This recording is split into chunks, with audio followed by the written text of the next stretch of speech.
On February 15, 1894, at around 4:35 p.m., an explosion was heard nearby the Royal Observatory in Greenwich, London.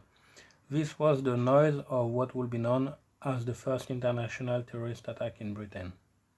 Mr. Thackeray and Mr. Hollis, two members of the staff present in the observatory at this time, will soon think that they don't get paid enough for this.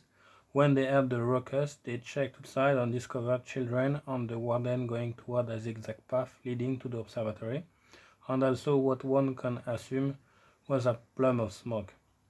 The warden was holding the man who just blew off his left hand and created a hole in his stomach, or movie or cartoon style, depending on your imagination.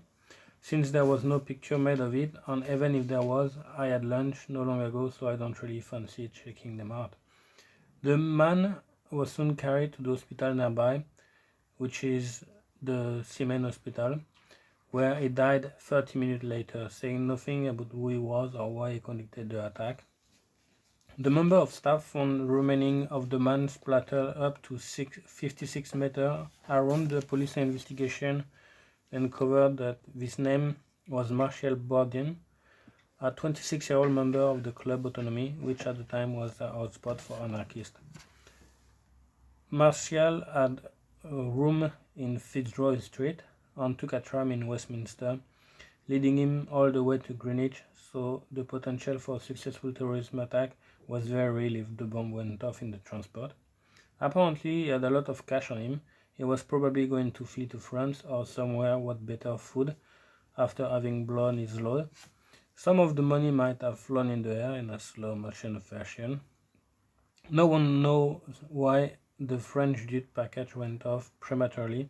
For my part, I found it ironical that the timing was off in the place which has a strong importance worldwide when it comes to time, being coordinated universal time, Greenwich.